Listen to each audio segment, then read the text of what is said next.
Hey, welcome to North Coast Modular Collective Summer Camp Day 2. So, North Coast Modular Collective is about music, instruments, and community, and the summer camp is a wonderful way for us to integrate all three of those things. And so, right now we're going to say, hey, what are you doing? Share it out on social media with the hashtag NCMC Summer Camp. We're going to take a few seconds right now to share a little bit about what we've been doing, and then after that, we're going to live stream two performances, one from Swartz and one from Decibel Etcher, just after we're done talking here. So, some of the things that we've been working on, one is this thing called a chaos filter. Yeah. And I remember a meetup, because North Coast has meetups about every 3 months, where somebody mentioned, just kind of on the side, oh yeah, you could do fractal filters too. We both looked at each other and went, what? What is that? Yeah. And how do we get one? Right. And so, I'm going to step off here a second. You ended up coding one, right? And then we did a little test on some hardware we have here. This is a Teensy, which is like a little Arduino chip here with an audio board on it. And together we were able to get the code that you worked on there. And it has knobs too, so we can do stuff. And the knobs can change the frequency of the filter. It functions more like a band pass, but it actually adds some harmonics and takes away some harmonics, and the result can go from anything like a pure sine tone to like someone screaming. Yeah, it sounds a bit like kind of like a flute that somebody stepped on, or yeah. Yeah, it's pretty crazy. It gets pretty gnarly. Yeah. And then, so another thing that we worked on is, I'm going to grab these here, is we put together the kits for the Flint Fader, which we're going to have on Saturday at Tinker Tech for the SDLI workshop, and the Lodi Malt as well. So we've got a bunch of those kits put together, and we learned a lot about putting kits together into baggies and how to check them and everything. And we made the instructions on how to build the Flint Fader as well. And another thing to mention is that we've got these stickers for summer camp. So if you are doing something, we mentioned the hashtag NCMC Summer Camp. Post that onto social media, and you can get a virtual version of one of these, a graphic. This is the participant version. And then if you are showing how to do something, then you can get one of these. And we have these actual stickers on our Etsy shop, so just go and search Etsy for NCMC Summer Camp and you'll find them. And so if you're showing somebody how to do something, explaining something, how to use a module or whatever, then go ahead and post that to social media with that hashtag NCMC Summer Camp. And you'll be participating. And here's a synth DIY one, so if you're making something or modifying something, go ahead and put that on. And then there's a performer one, and we'll have 2 people tonight earning this badge. But if you are doing something, sharing your music online, post it to Instagram or YouTube or Vimeo or wherever you want to post it. Hashtag it to NCMC Summer Camp, and we'll get that. We'll have 2 people tonight. And then the other thing that we've been working on, Bill's been working on, you can come in to these wonderful cases. Yeah, so one of the sort of central things that we've been focused on with North Coast Modular Collective is empowering people and making it easier for people to get started, as well as building community. And we noticed that one of the things that really can be difficult about getting started with modular is that first step of buying a case and a power supply. So what we decided to do for Saturday's workshop was to do a really, really inexpensive, kind of like the simplest, cheapest possible design of a case that we could do that still was functional and sturdy and pretty attractive. So this is our flat pack style case. This one is obviously assembled right now. We'll have a couple of folks building these on Saturday, and then a little later on in this summer, edging in towards the fall, we'll have these available for purchase on the North Coast website. Basically, you get side panels, front and back, and a bottom panel, rails, and all the hardware you need to assemble it yourself. It's kind of like IKEA-style bare wood, so you can finish it however you choose to, stain it, paint it, cover it with stickers, whatever you choose to. And that comes in at 50 HP, isn't it? Yeah, this is a 50 HP. We're also talking about doing a slightly bigger 80 HP one, still in the flat pack style. So I've been working on this, earning my arts and crafts badge today, I guess, my woodshop merit badge during summer camp, with some helps from some of the other folks in the collective. So we're excited about these. And then the other case kind of thing that I've been working on, this is the Portage Lake style case for people who, again, trying to make it easy for people who are getting started with modular. The deal with this is that this case is designed for folks who started off with a tip-top audio happy endings kit, which is just the ends and the rails themselves. So sort of the cheapest way that you can get started with Eurorack modular is to buy this, which includes a power supply if you get the full kit. But it's just an open frame, so it's a great starting point. But for people who started with that and then want to go ahead and do like a more permanent home for it, we designed the Portage Lake case where that happy endings kit just drops straight into it, put in a couple of screws, and you've got a really nice kind of attractive enclosure for that kit. So we're pretty excited about that. This one is available for sale right now, but then we'll have some more stock available for sale within about a week or so as well. And those will be on the Etsy site. That's great. Yeah. Oh, one thing I was going to mention too on the Flint faders, we have people that are building these this week, but Saturday also sort of marks the public availability of these in general, right?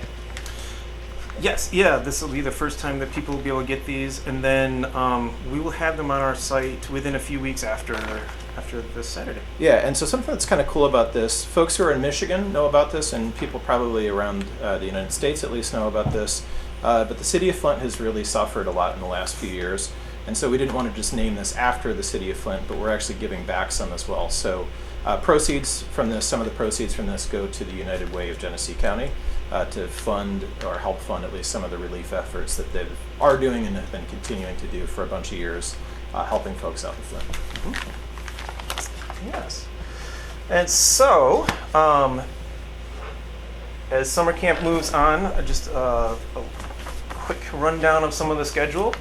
Tomorrow, Friday, at 7 p.m., we're going to have a discussion with people about ModBap. So we're going to have Aaron Juice of Afro-Rack here. We'll have Ali, the architect, and B-Boy Tech Report Skyping in. We're going to have a great conversation about ModBap, what it's all about, and all that kind of thing. And then on Saturday, as we mentioned before, is the SDIY workshop. And that's at Tinker Tech from 1 to 5 p.m. There's, I think, one slot left available if you want to build something there. Go ahead and hit up our Etsy shop, search for NCMC Summer Camp. But it's just free to come and hang out. So if you're in the southeastern Michigan area, we're in Ypsilanti. You come on by and you can just hang out like it's a meetup, and we'll have some music going and all that kind of stuff. We can just chat. And then from 7 to 10 p.m. at Riverside Arts Center is a free concert. We'll have Swartz from Detroit playing, Michael Williams from Austin, Texas, Murtaugh out of Chicago, and the NCMC, a few core organizers from NCMC, North Coast Modular Collective, I should say, are going to do a relay. So one of us will get up and play for a little while, another one will come up and we'll merge together, and then the first one will come off, and so on and so on. So it's kind of a fun experience to see a bunch of performers all right in a row. And so that will be rounding it out on Saturday. So without further ado, tonight we're going to hear from Swartz and then Decibel Etcher.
just shut out when we're all set. Oh, and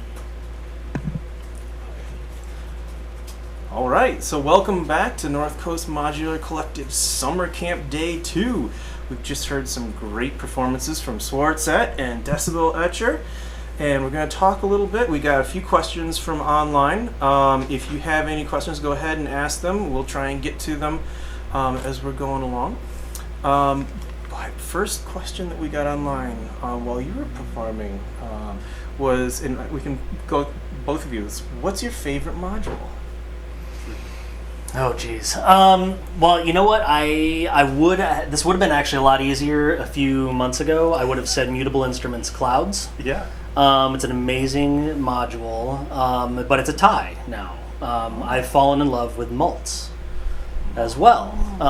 So my new love is to take one signal with a mult, for those of you who don't know what that is, and you can run the signal into an input, and you can run multiple outputs out of the same module, and you can route it out into a whole spider web of things. So what you heard in my performance actually was one oscillator arpeggiator, or arpeggiated oscillator, and it was run into a mult and run out into 5 different things, and then blended it with the mixer. And I actually played a show once, and somebody was just like, "Oh man, everybody uses clouds. It's so easy." And I was like, "Yeah, you don't use clouds, because it's actually a very difficult module. It's very deep. It's very dense sonically, but also from an actual operation standpoint. Because if you mess up, It goes bonkers. it goes bonkers, Yeah. and also your mistake is magnified 1,000 times. So it's so people I know who have used it, they've regularly said like, "Oh my gosh, like how in the world have you figured out clouds?" Yeah. It's been a lot of bonding, but mults and clouds are my 2 favorite things, because you can destroy things, you can spread them out, patch them around, and all those things. Excellent. And you?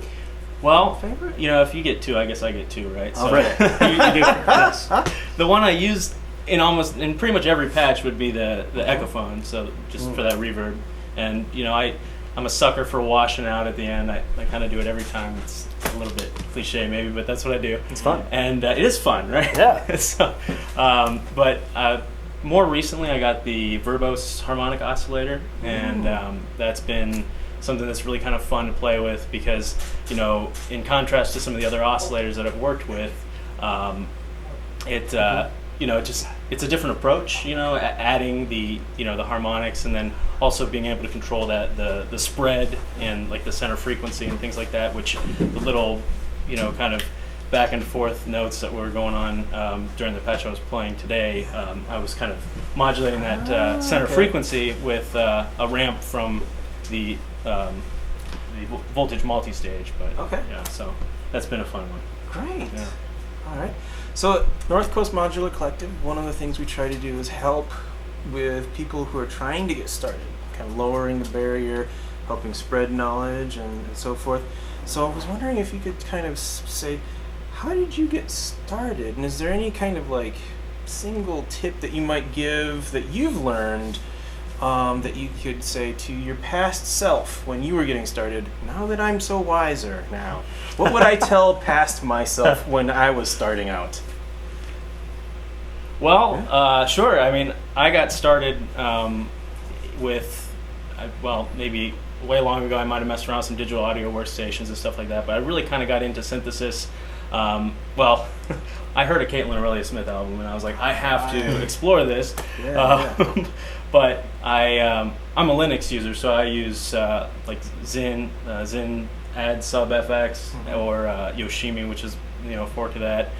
So those were kind of my first you know, things that I messed around with, because, you know, it's open source software. All I needed was a MIDI controller, and then after that I built a Raspberry Pi based synthesizer that kind of runs on the same little kind of desktop thing, runs on the same engine, which is a project called Zynthian, and that was kind of my first step into it, and that, you know, really kind of gave me an opportunity to explore some of the basic you know, building blocks of synthesis and the different methods of, you know, additive or subtractive, or, you know, and I don't know what else they have there. They might have some like wavetable stuff, but that was kind of my first foray into synthesis. The first foray for me was my buddy Mike in LA, who's probably watching. I've been a guitar player for years and years and years, and that's still my primary instrument. But he got into it first, and then I was out in California and had been curious because he'd been posting stuff on social media.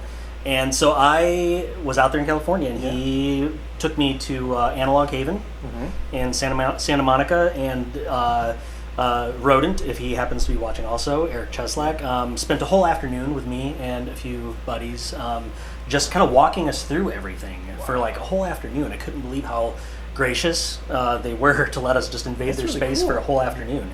And so anyway, I ended up walking out with a small little Eurorack setup, and it was really like learning a new language, you know, because I'm used to the world of you plug in a guitar and output A goes into pedal input A and out into B and into an amp.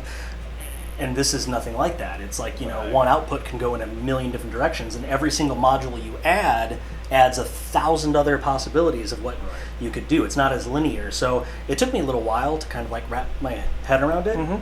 But after a while, I fell in love with it because as a guitar player and musician, I was always telling the instrument what to do.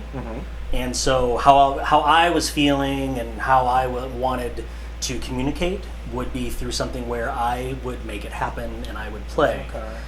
But then with a modular synth, I had to sit and I had to listen. And then I had to rethink because I had to react to a machine. So that's been a whole new world, and it's actually been freeing for me to go from like, here's what I'm thinking and feeling, and so I'm going to play it, to now I'm interacting with the machine and it's doing its own thing, but I'm reacting to it in a way. And it's actually maybe has brought on a whole new level of like hopefully emotional maturity, because I have to sit there and think, why am I reacting the way I am to this sound, or why is it causing this emotional reaction? Because I'm not making it happen, the machine's making it happen, but something about it is resonating with me. So it's a different process. And I've enjoyed that. That's kind of a good segue into my next question, which is kind of like, how did you prepare for tonight? So you're saying you're kind of reacting to the machine. So what do you do in order to kind of get ready for a show?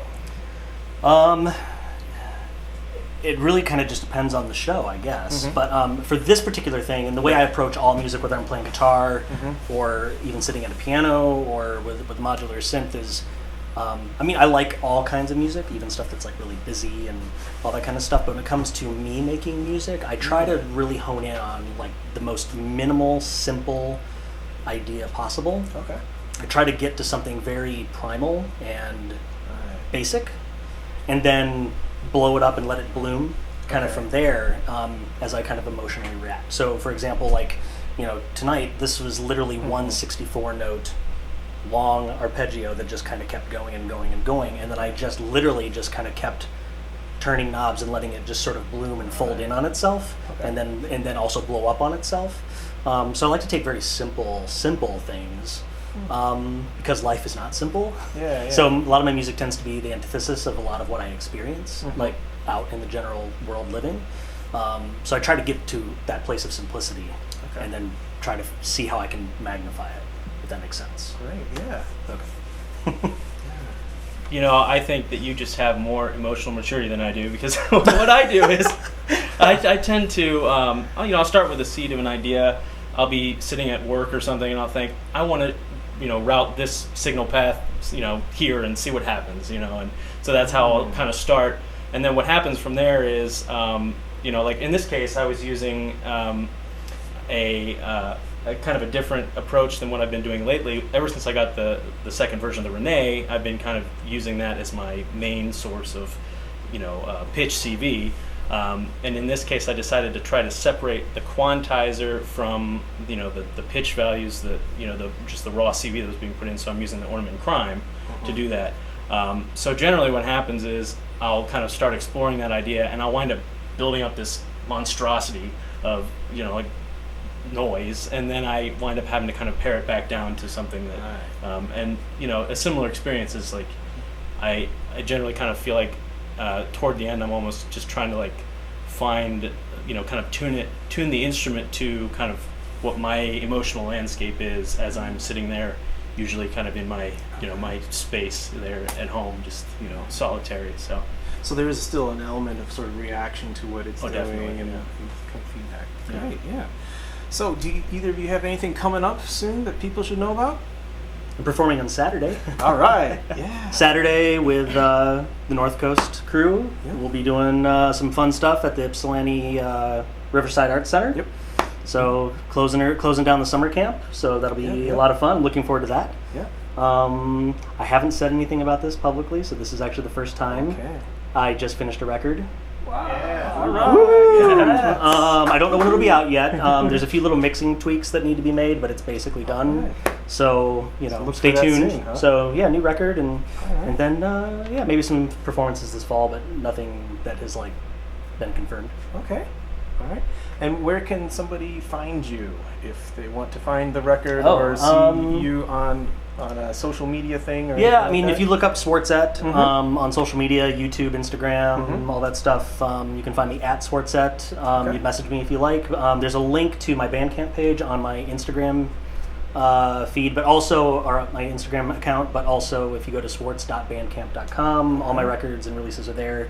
Everything's on YouTube, or not YouTube, well actually it is on YouTube. Spotify, iTunes, Amazon, Okay. all that stuff. And how do we find more about you? Well, I've got a SoundCloud that's currently kind of where I dump most of the stuff that I do, and that's just Decibel Etcher. So if you were to search SoundCloud for Decibel Etcher, you'd find me. I have an Instagram, but I haven't really populated that much yet, so no performances or anything coming out. But. All right. Do we have any further questions from online? There was a question about how David was using Morphogene. Oh, okay. So a question about how David's using Morphogene. Sure. Yeah. So in this patch, I'm using Morphogene. Geez, what am I doing? So I'm kind of routing. It's